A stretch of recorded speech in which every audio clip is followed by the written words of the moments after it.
Okay, so welcome to this presentation today, which is for the Certificate 3 in Business, Cluster 1, based on productivity. This presentation is aimed to support your learning in the first cluster on productivity, supporting the learning material provided and assisting you in completing the assessment work. Remember, you have access to some great trainers and facilitators to help you complete this course. So, if you have any questions or concerns, call or email your trainer. But also remember, this presentation is in support of the learning materials and does not replace them. So please take the time to read the learning materials as well before attempting the assessment work. And today, as you can see, what we're covering under productivity is support the operational plan, support continuous improvement, organise personal work priorities, and support a workplace learning. Okay, so let's get into this.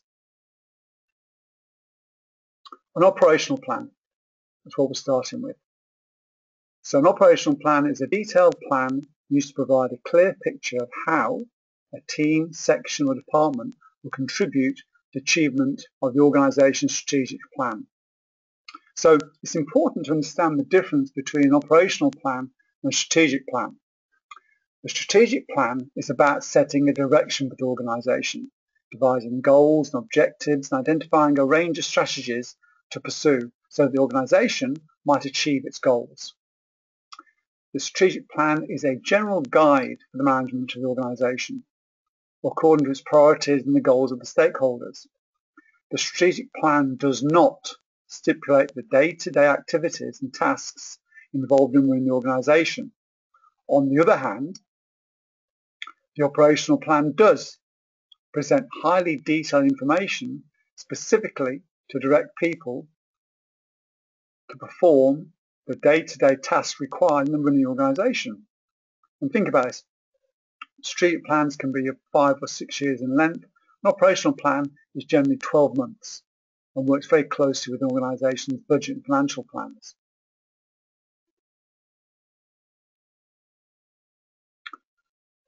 The operational plan helps organise management and staff, and both parties frequently refer to the operational plan to carry out their everyday work.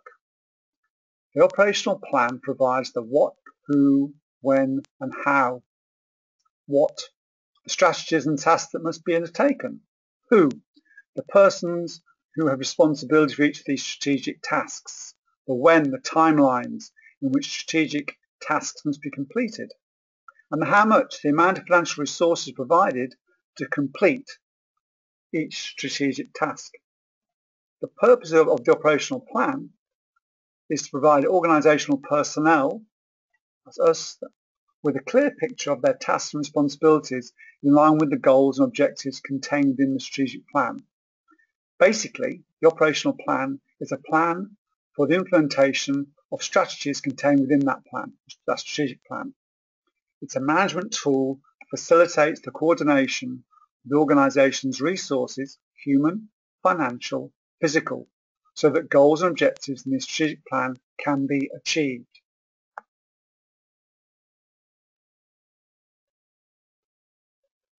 We mentioned that the operational plan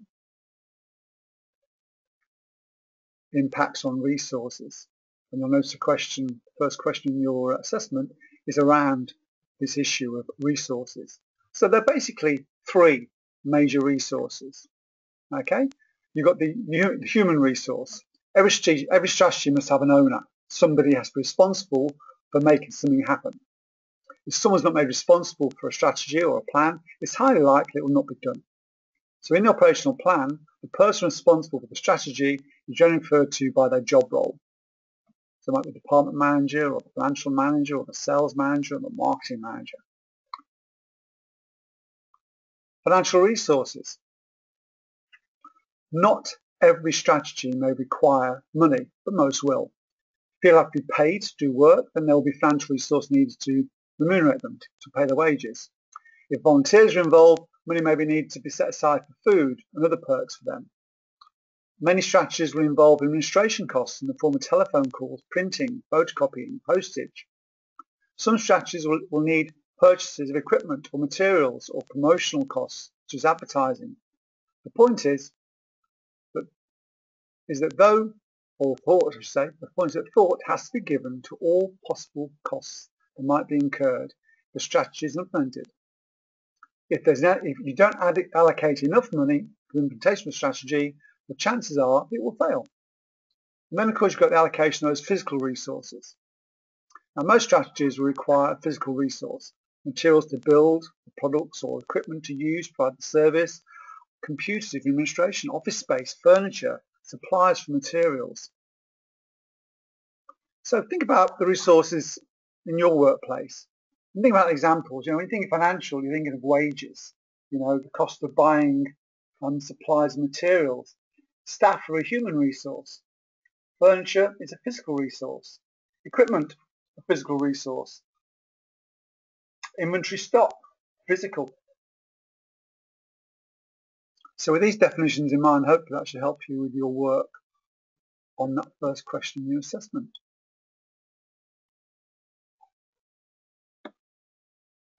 There are three important areas of any operational plan when you're allocating resources. And these are covered by industrial relations, workplace health and safety, and environmental issues. Now, essentially, employee relations is concerned with preventing and resolving problems involving individuals which arise out of or affect work situations. Advice is provided to supervisors on how to correct poor performance and employee misconduct. A lot of information around industrial relations can be found on websites like fairwork.gov.au or employment.gov.au. Australia's workplace relations laws are enacted by the Commonwealth Parliament, and the practical application of the Fair Work Act in the workplace is overseen by the Fair Work Commission and the Fair Work Ombudsman. The Fair Work Commission is the independent nationwide workplace relations tribunal and has the power to carry out a range of functions in relation to workplace matters such as the safety net of minimum conditions, enterprise bargaining, industrial action, dispute resolution and termination of employees. And the Fair Work Ombudsman helps employees and employers and contractors in the wider community to understand their workplace rights and responsibilities and enforces compliance with Australian workplace laws. So the acts in place provide a framework for industrial relations that supports economic prosperity and social justice. And it covers things like minimum wage, fair work conditions, holidays, sickness, maternity leave, pay equality, and those issues of discrimination.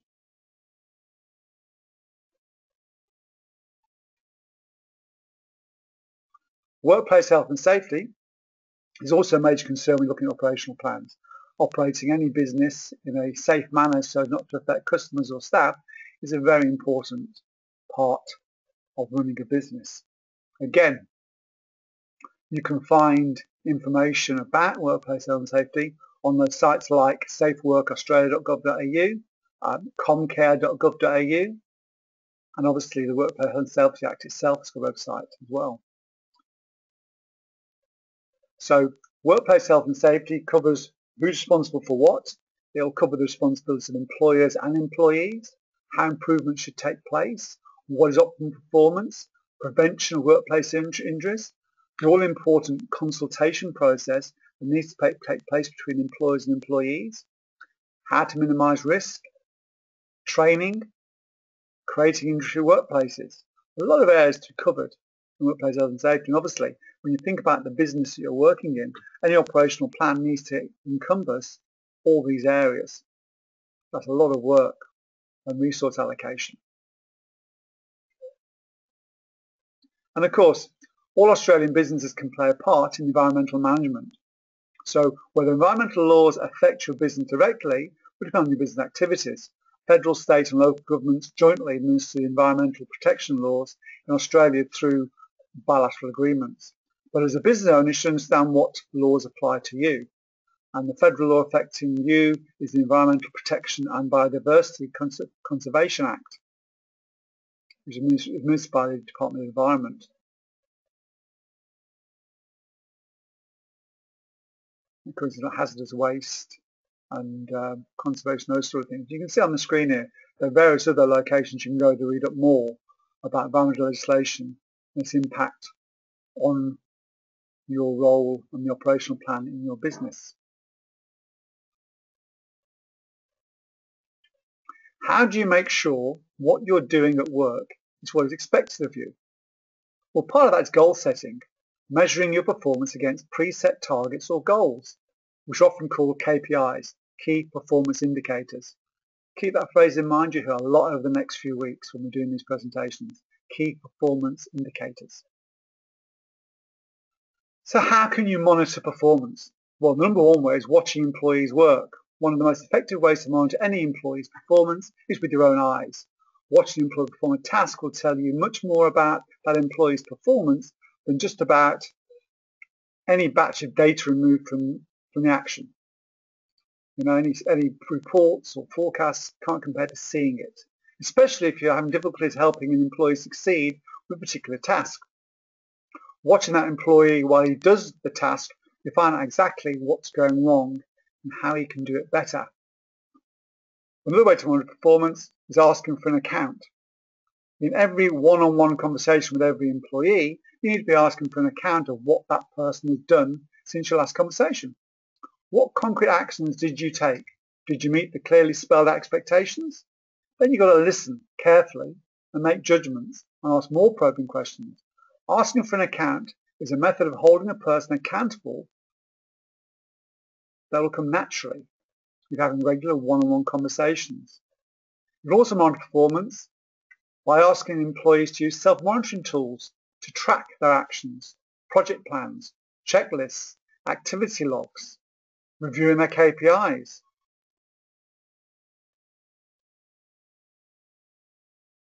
Employers can monitor whether they are meeting goals and deadlines laid out in those project plans. They can make notations within a checklist as they accomplish their tasks. They can report to you at regular intervals. Activity logs are diaries that employees can keep where they can actually note exactly what they're doing all day, including breaks and interruptions. Every time an employee moves on to a new activity, he or she can use an activity log to make a note of what they're doing. Another way to monitor performance is to review the work in progress on a regular basis. That means you need to check your employee's work carefully in the process along the way. If he's not responsible for producing a tangible end result, then watching that employee work is the same thing as reviewing the work in progress. But if she's responsible for an end product, then you can spot check the work that person is doing on an ongoing basis. For example, if the employee manages a database, you might spot check the records. If the employee writes reports, you can spot check drafts of reports. If the employee makes phone calls, you could record them and listen to a random sample. If the employee made widgets, you could check some half-done widgets and see how they look. You can't actually keep track of everything every employee does, but you can check random samples on a regular basis. It creates a form of monitoring that gets employees to keep close track of their own work.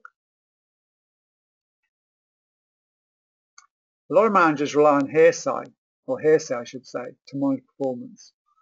Well, I got asking around a little bit because you're going to get hearsay about how your employees are doing. The question is, do you become proactive about it? Do you go out and gather intelligence, ask customers, vendors, co-workers, ask the manager about interactions they're having with your employees? Always ask questions about your employees' work, never about the person. It's about the job, not the personality. It's the behaviour, yeah? Don't ask for evaluations, ask for descriptions. Don't ask for impressions, ask for details. And don't believe everything you hear. Remember, the unverified statement of a third party introduced to prove the truth of the matter asserted is hearsay. But you're gathering intelligence. You're asking around, the more you keep your ears to the ground, the more you'll know which sources can be trusted. And of course, if you're doing all the 5 methods that we've gone through above to monitor performance, then the hearsay you get won't be hearsay at all, because you'll have other evidence that will verify what you've been hearing.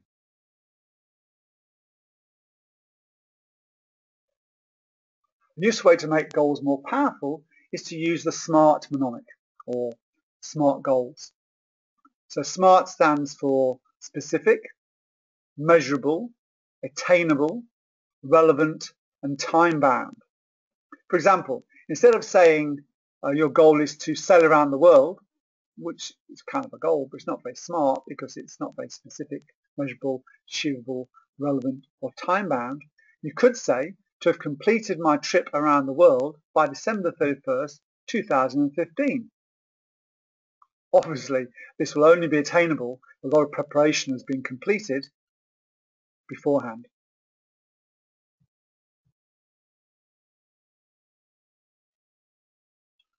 Contingency planning is a key part of the operational planning preparation. Contingency plans is not just about major disasters. On a smaller scale, it's about preparing for events such as the loss of data, people, customers, suppliers, and other disruptive unknowns. What if your main supplier suddenly goes bankrupt? Or your entire sales force gets food poisoning at the annual sales conference? Or your payroll clerk calls in sick on payroll day? These things can cause confusion and disorder if you haven't prepared for them properly. So contingency planning is a key part of this preparation. As you can see, contingency planning is not just about major disasters. On a smaller scale, it's about preparing for events such as the loss of these people and data. That's why it's important to make it part of your planning. As you can see on the slide, it's the plan B, not plan B, C, D, E, F, G. To mail out for business continuity, crisis communications, emergency situations.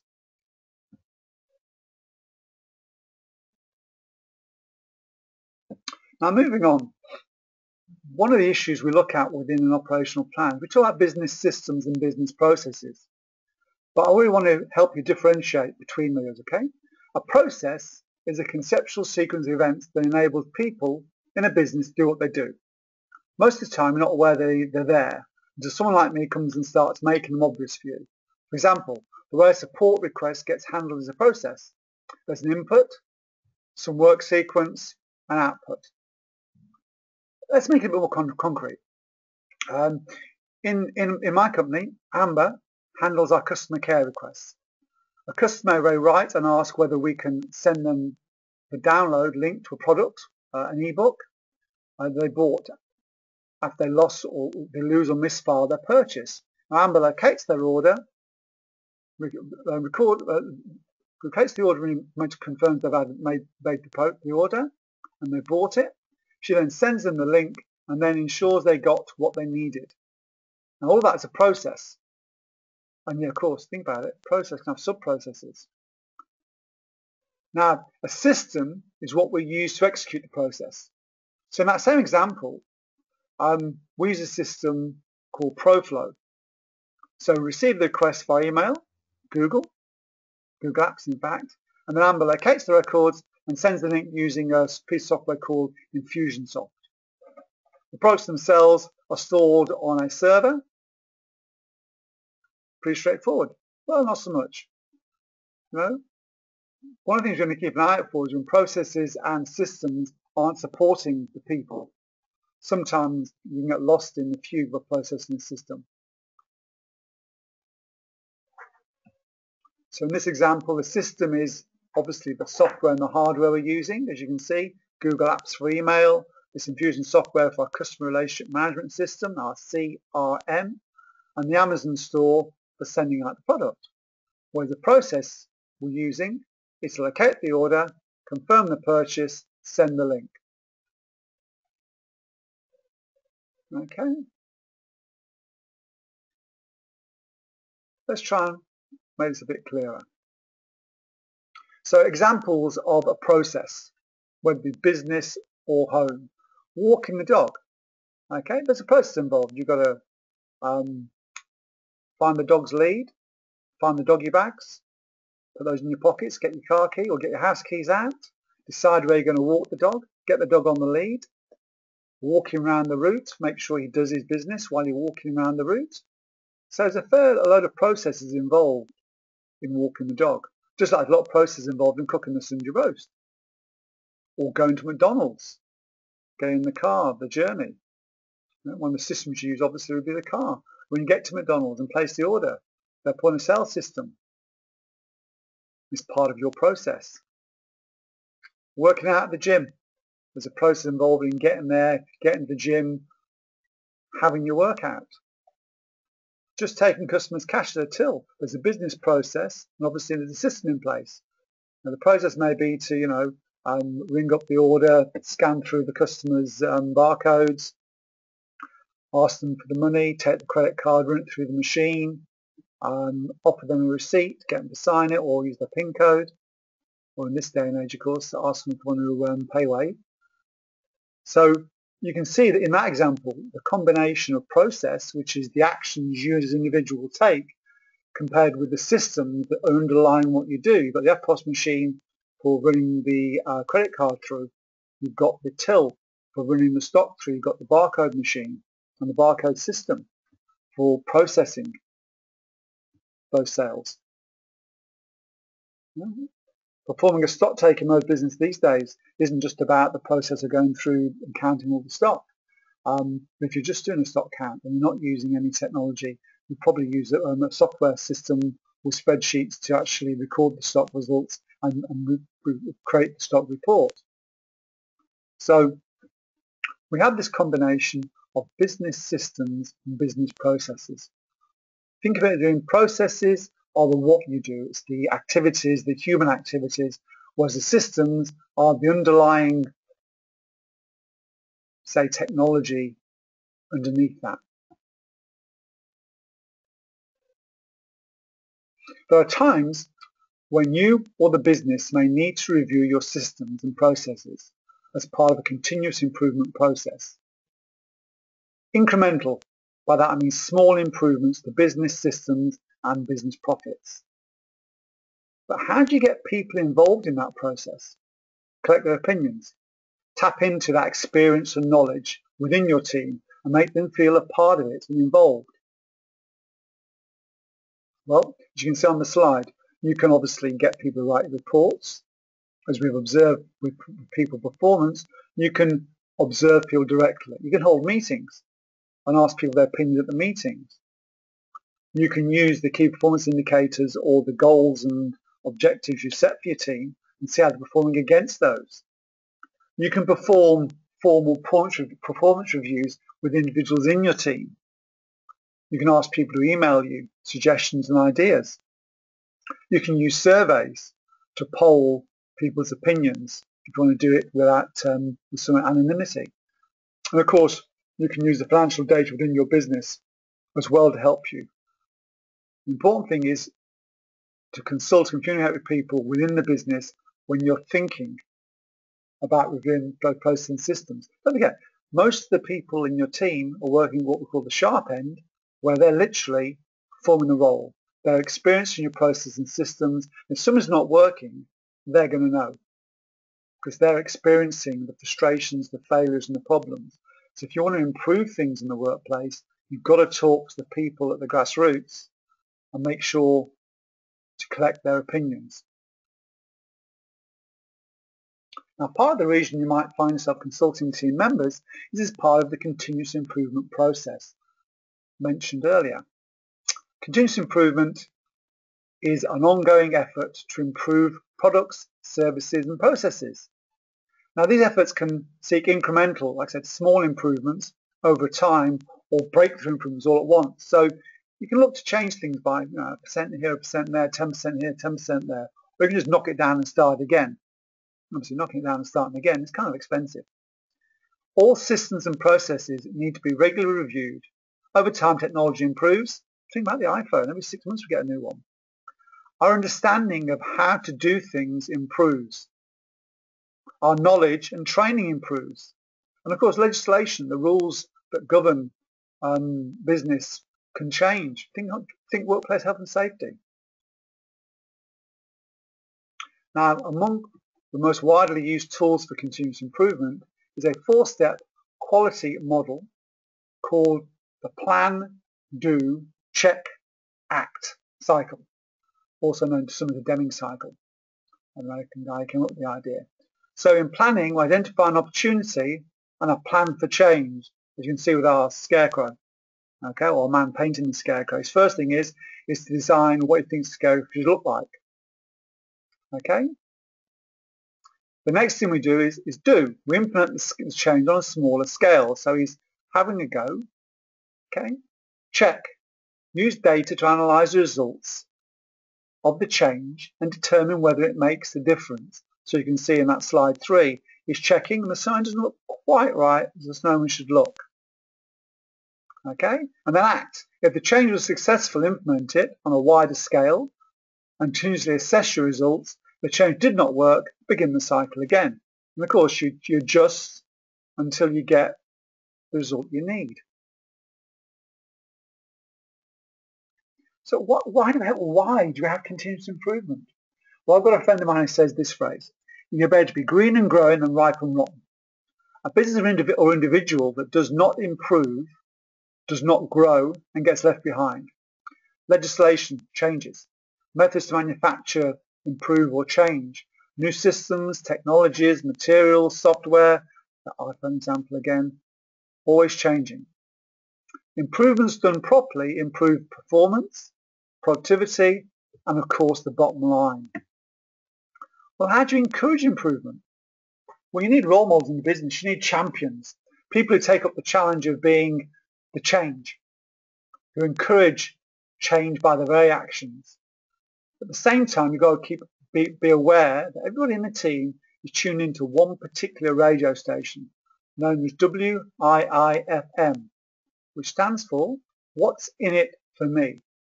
When you're looking to create change in the business, sell the benefits to the individuals, particularly when it means changes to processes or work conditions. And also, of course, reward feedback. Encourage team members to talk, express their ideas, get involved, and let you know if things are working or not working, or from their experience, if things could be done better. And as I already said, that communication can take place in consultation terms in a lot of ways. But let's think meetings, workshops, training courses, maybe using an in-house intranet system, notice boards or email. Also keep in mind, mentoring and coaching are tools that are often used in a business to help implement improvements. Now, training is normally around specific skill sets. So if there's something new in the workplace, a new process or procedure, you'll often have a training session on that with the members of your team. Mentoring is a bit different. Mentoring is more of a one-on-one situation, and mentoring is about sharing your knowledge and experience with individuals. So it's a longer relationship too. I mean, example I often throw at people is, I can teach you how to tie your shoelaces, pretty straightforward. Okay. After a couple of goes, I taught my daughter at this when she was younger. After a couple of goes, you get it right. So training might be just like that thing of going and showing somebody how to tie the shoelaces.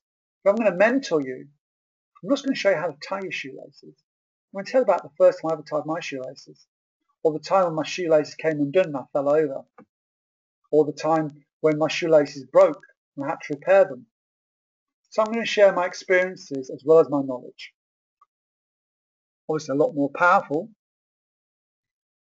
than just pure training. So how does a business do continuous improvement? The answer is it's often the result of something going wrong, which can be seen as being reactive. You get a customer complaint, which makes you look at your systems and realise that you could improve something to reduce the number of complaints you're getting.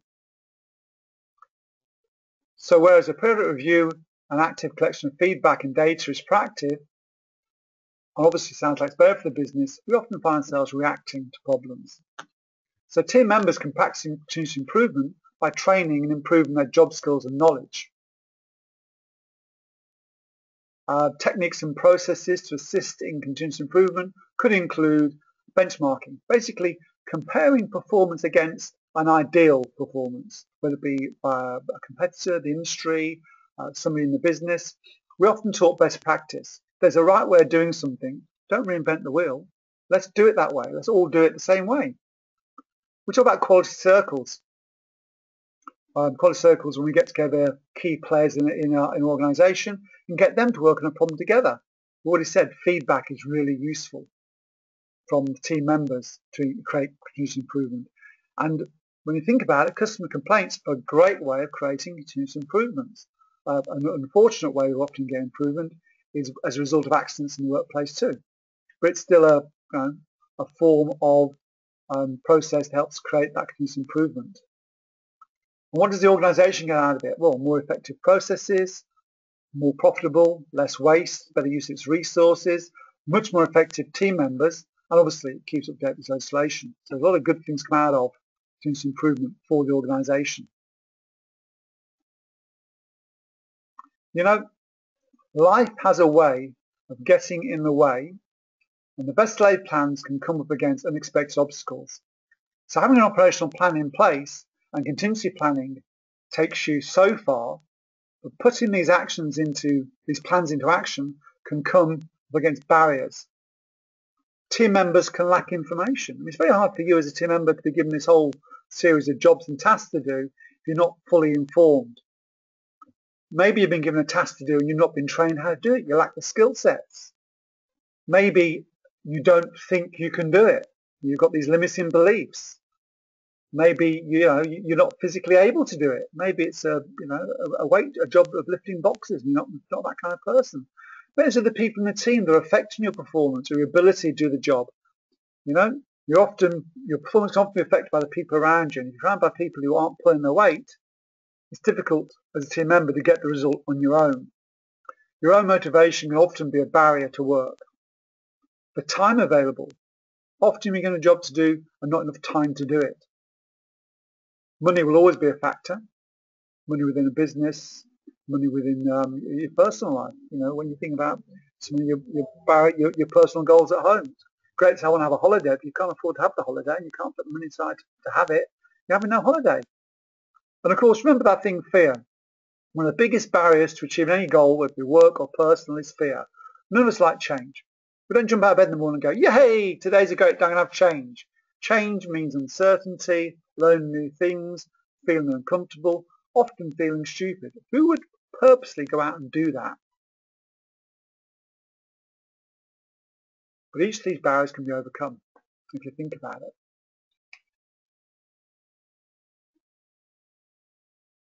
And of course, how do you allow for legislation in your operational work plans? How does that affect the work you do? Well, we know the Fair Work Act covers areas about fair pay and fair working conditions. We know the Anti-Discrimination Act covers the issue of making sure that workplaces treat every individual, male, female, old, young, without any discrimination. We know performance appraisals are a very big part of that performance. We know grievance procedures are put in place to protect people in terms of the workplace. We know the national privacy principles. Now, the National Privacy Act is pretty straightforward. It was put in place to protect our personal data inside businesses. Businesses collect information about you from your name, your address, your date of birth, where you live, your credit card details. If they're collecting this kind of information, they've got an obligation to protect that information. So making sure that only certain individuals can access that information on you, making sure it's stored securely. Obviously, these days it's all been secured on some sort of server or cloud server, but making sure that that is backed up, making sure that it is hack-proof, that people can't get to your data, is very important. Workplace health and safety legislation affects every area of the work that you do. It's important that you're working in a safe manner, that you're consulting the workplace, providing training, as we covered early on, and the environmental issues, of course. And we did talk before about industrial relations. And again, industrial relations form a big part of the operational plan, because if the operational plan doesn't take into account resourcing properly, finance, make sure people get paid the right money for the right job, it's going to affect the business in the long term.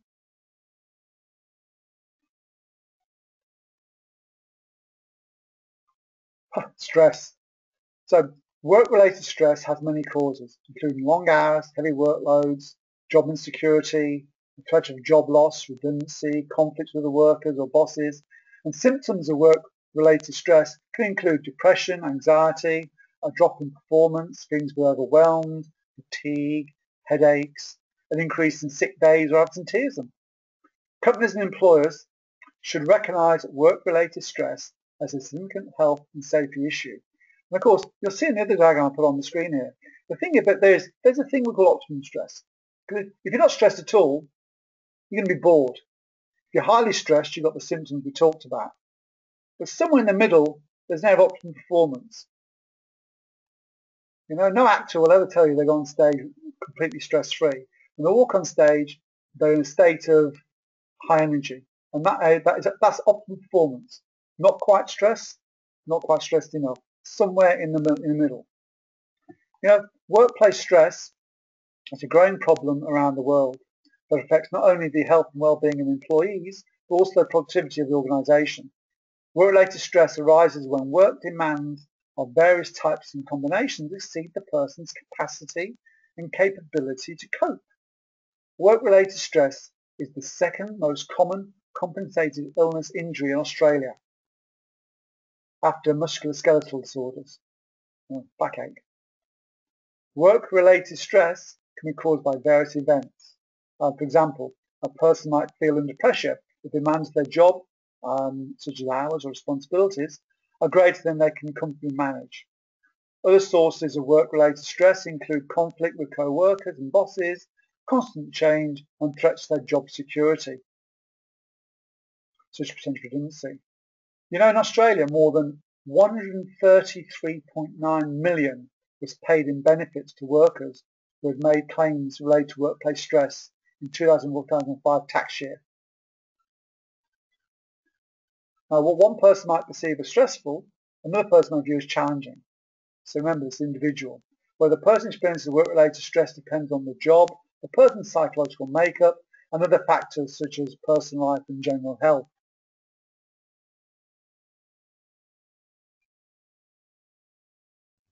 This is to help you with those symptoms of stress.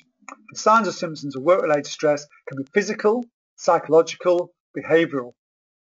So you've got symptoms such as fatigue, muscular tension, headaches, heart palpitations, difficulty sleeping, gastrointestinal upsets, diarrhea, constipation, skin disorders, depression, anxiety, discouragement, irritability, pessimism, feelings of being overwhelmed, aggression, drop in work performance, mood swings, low tolerance for frustration, disinterest, isolation, all kinds of symptoms of being stressed. And some of the factors that can commonly cause work-related stress include long hours, heavy workload, changes in organisation, tight deadlines, changes to your duties, a feeling of job insecurity. Maybe you don't feel you've got autonomy in your work role. Maybe you're bored. Maybe you haven't got the skills to do the job. Or maybe you've got one of those bosses that just macromanages you. You've been over-supervised. Or the work environment's not good. You haven't got the resources, equipment or tools to do the job. Maybe you don't feel you've got the promotional opportunities that you need. Or you've been discriminated against, harassed. Poor relations with colleagues and bosses can also affect the cause. Ask in crisis incidents, such as an armed hold-up or workplace death. All these can be causes of stress. You've got to imagine a combination of more than one. A person suffering from work-related stress can help themselves in a number of ways, including thinking about the changes you need to make at work in order to reduce your stress levels, and then take action. Some change you can action yourself, others may need cooperation with others. Talk over your concerns with your employer or the human resources manager or your supervisor. Make sure you're well organised. List your tasks in order of priority. Think about it. Scheduling difficult tasks first, planning your time, getting organised helps take the stress out of what you're doing. Make sure you do the hard work first in the morning when you're feeling fresh. Take care of yourself. Take breaks. Eat a healthy diet. Exercise regularly. If you're working in front of a computer, take regular breaks away from the screen so as not to tire yourself out. Consider the benefits of regular relaxation. Try meditation or yoga.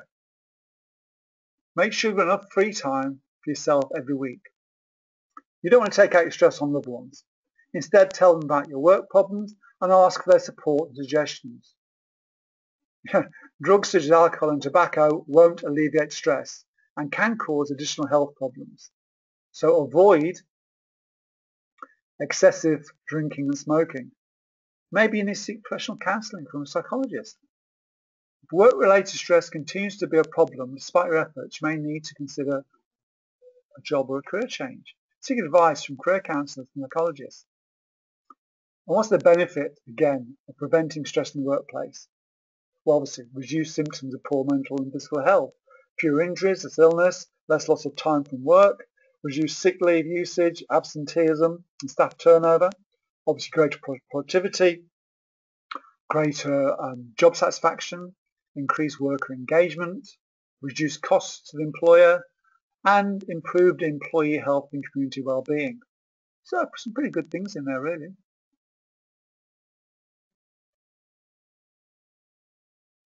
Remember that phrase I used early on? You're either green and growing or you're ripe and rotten. Work processes and technology change. We get better understandings of the ways we do our job. Legislation changes. Updating your skills and knowledge in the workplace is important to your continued employment, your promotion, bonuses, you're not losing your job. Avoiding fines with legislation, working in a safe manner. You've got to keep educating yourself. So what are some examples of activities that contribute to professional growth and development? You've got continuing education. Obviously, you can enroll in a formal degree program. You can pursue certificates, accreditations, like the one you're doing right now. This Cert 3 is all part of personal development. You can participate in professional organisations, attend local, regional, national and international meetings, conferences, workshops that are sponsored by those professional organisations. Every industry has professional organisations that you can be part of. Presenting papers, workshops at conferences and workshopping. Serve as a committee member and officer within one of the organisations. Coordinating events that are sponsored by the organisation. They're all good ways of helping to learn and develop.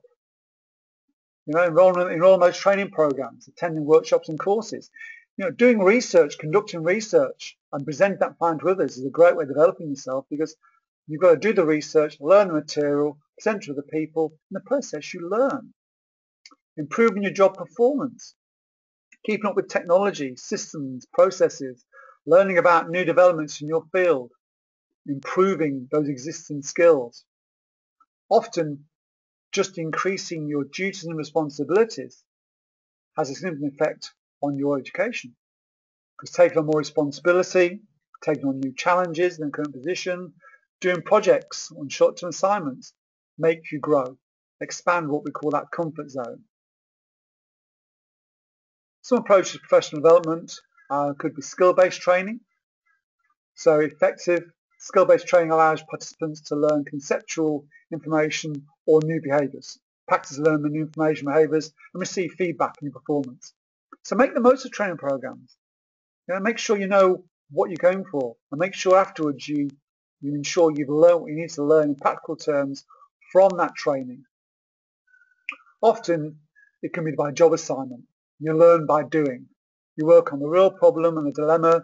Might be an entirely new job, or a responsibility added on to an existing job. The key element in any development assignment is the challenge.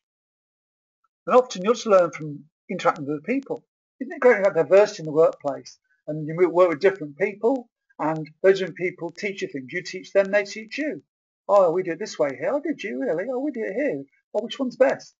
You meet different people with different skill sets, specialists, IT specialists, first aid specialists, health and safety specialists, and you learn from them. They help you to grow and keep you educated and moving forward.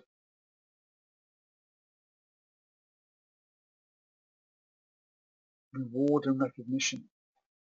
You rock. You're so special. Nice job putting your toys away. I've got to play my daughter anyway. On it goes. Reflexive praise for doing the right thing, and in many cases, the not so right thing. We're becoming a culture in which people expect to be rewarded for drawing breath and taking up space, which makes the job of a HR pro or business leader tasked with employee retention a difficult one. If many of your employees expect routine and social praise and badges, How can you recognise extraordinary achievement? When should you recognise and reward? So in many organisations, recognition and financial reward are joined at the hip. The employee does something about or above and beyond, receives a gift card or a lunch with the boss. A team achieves a goal and is rewarded with a party. These rewards, however, can backfire. They tell the employee that he or she is worth in dollars to the organisation with some level of effort. Now, in my opinion, this approach misses the point of recognition. People are motivated by more than money. People crave positive feedback, recognition that they put in extra effort, acknowledgement of leaders and peers. The glow that comes from knowing an achievement has been seen, appreciated and celebrated. I love this place, but I'm also realistic. So look at the way leaders can recruit and truly nurture current and future talent. Financial reward is a great thing, don't get me wrong, but it's not the equivalent of recognition. And let's not kid ourselves, it's a short-term solution. And neither is constant praise for average work. Recognition is a key tool in employee retention programs. People need more than constructive feedback and positive information. They need recognition of extra effort. They need to feel it. And this will never go away as a basic human need. And when you're giving feedback, make sure recognition, it's got to be in the moment. As soon as, soon after the event's taken place, not 2 weeks later, by the way, didn't do a good job. It has to be contextual. You recognise somebody's effort, not by saying you're doing a good job, but I particularly like the way you did that report. I really like the way you answered that phone call, that customer complaint. I like the way you got that contract in, that new sales. But also, of course, appropriate in volume and scale. I recognise you for the size of the effort, not given the same out for whether it was a small effort or a big effort. It needs to be authentic as well. Yeah, praise, reward, recognition given that doesn't feel authentic is just hollow. And of course, tie it to people's perception of value. Don't give people rewards and recognition that they can't relate to. As you can see on the screen, I've just listed there a various number of recognition awards you can use. Gift vouchers, bonuses, pay rises, promotions, further training. Some people, you may not believe this, do see training as a reward. Praising from your team members, less accommodation. I've got less accommodation in my bottom drawer from years ago from employers, I should say. I kept them. They're nice. It's nice occasionally look at them and see my Employee of the Month awards and so on and so forth. Now, a learning culture is a collection of organizational conventions, its values, its practices, its processes, things that encourage employees and organizations to develop knowledge and competence. Because the hardest thing in an organization is when people come and go and take with them the knowledge. You want to keep that knowledge and competency in the business even when people move on, which invariably will do. Constant learning elevates an individual as a worker, as a person. It opens opportunities for the establishment to transform, continuously for the better. There's loads of advantages to having a learning culture within a business. There's lots of benefits, and these include, but probably not limited to, increased efficiency, productivity and profit, increased employee satisfaction, and decreased turnover. If you're happy in your work and you're growing, why would you want to leave? Improved mindsets among employees, a more sense of ownership and accountability, much more easy in social succession and transition of people within the organisation, because when people leave, people can replace them because they've got those skill sets, because they've learned within the organisation. Creating a culture of knowledge, inquiry and sharing amongst your team members. And of course, because we're all growing and learning more, we've got this enhanced ability to adapt to change. But for learning to be effective in an organisation, the knowledge that is encouraged must be related to the business. Individual organisations should be working together rather than learning individually. Shared learning enables companies to increase their staff more quickly and solve problems more efficiently. Big words, big words, big words. How do you create a learning culture? Well, the first step in creating a learning culture in your workplace begins with your leaders. They have to reinforce training initiatives, encourage it, support a learning environment. If they don't support learning, then who's going to? So some key steps in creating a learning culture in the workplace could be formalised training and development plans. For learning culture to be ingrained, it should be mandatory for all individuals in the organisation.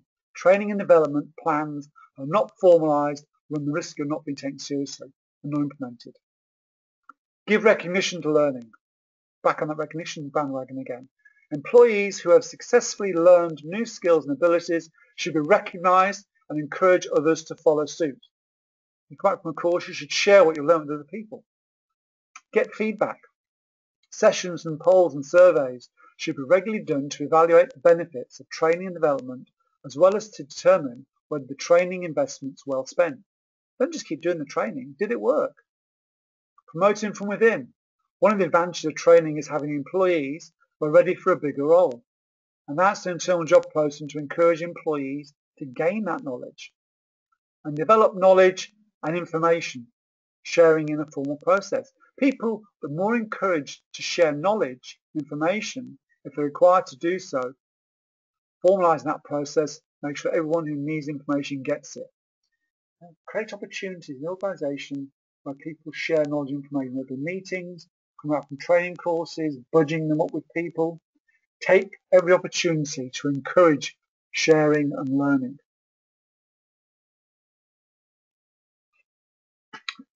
Training specialists can be brought in to any organisation to develop team members in various skills and knowledge. There is considered to be a gap where there are skills and knowledge needed in the business but it's not currently present. For example, WHS. Keeping up with legislation and rules for safety can be a full-time job. So businesses often employ a WHS expert to review their systems and let them know what they need to do to update their systems and train their team members. Fire evacuation procedure, a great example. Using firefighting equipment. We've seen organisations where they bring in the fire brigade to teach people how to use the equipment, because that's what they do every day of the week, whereas we only pick them up when there's a fire. First aid training. We bring in specialists to train us in first aid. IT specialists. They can teach the team to use specialist software or spreadsheets or how to operate the equipment much more easily than somebody in-house who probably hasn't got those skill sets. We've all got a general overview of systems and knowledge, but sometimes a specialist helps us to grow. Same goes for customer service training. You'll often bring individuals in to help you grow and learn. But if you're using these specialists, it's important that they know what you need them to do, what you need them to train the staff in. So training needs to be tailored to your organization's specific requirements. And how are you going to do that? Well, an in-house assessment of your training needs. What does your team already know? Hopefully you've got records on for all your team members, so you know what the qualifications are, what course they've been on, what they know. So first of all, you're establishing the collective knowledge and skills of your team. What don't you know? What is it you need to know now to grow your team? What's this? And of course, once you know what you want to know, what you do know, there's this thing in the middle, this gap. Okay? What you know, what you want to know. And then, of course, once you know what the gap is, you've got the decision. Well, how best do we learn this? We bring in a specialist. Okay. What resources have you got? Do you have the money to bring in this specialist? Or do you have to send, maybe you can't bring a specialist in, you've got to send one of your team on a course at the TAFE. Or maybe you've got to do this over the internet and do online learning. Do you have the space? Do you have a room you can use for the training? Do you have the time for your team to do this training? Always the hardest one, because don't forget, every hour somebody spends away from the shop floor to use the phrase, is time not spent earning you money. And who's best to deliver this training? Is it somebody in-house? Should somebody in-house go off and learn with a specialist and come back and then teach everything? Or should you bring this specialist into your business? Where are we living this training? Are we going to live this training in the classroom, online, off-site? There's all kinds of options that we need to consider when we're looking at training in the workplace and using the specialists. So in summary, we've looked at operational planning, the resources you need, legislation, performance monitoring, contingency plans, business processes, consultation, continuous improvement. We've looked at stress, the symptoms and how you can help yourselves. We've discussed professional development, the importance of recognition and reward and doing it properly. We've also looked at learning cultures. And lastly, we looked at training specialists. So take the time to review your assessment and use this webinar and your learning guides to help you complete it. The good news is you can listen to this over and over again. I apologise if you don't like my voice, but the point is within this webinar is all the information you need to help you complete your assessments if you combine this with your learning guides. And if you've got any more questions, something's not clear to you, then please call or email your trainer. There's no such thing as a stupid question. And often we make it hard for ourselves because we think it has to be hard. And something can be quite obvious to us all. So take the chance to use your trainer, whether by email or phone, to assist you in this assessment work. I hope you're going to find this presentation useful, and I look forward to doing more with you in the future. Thank you.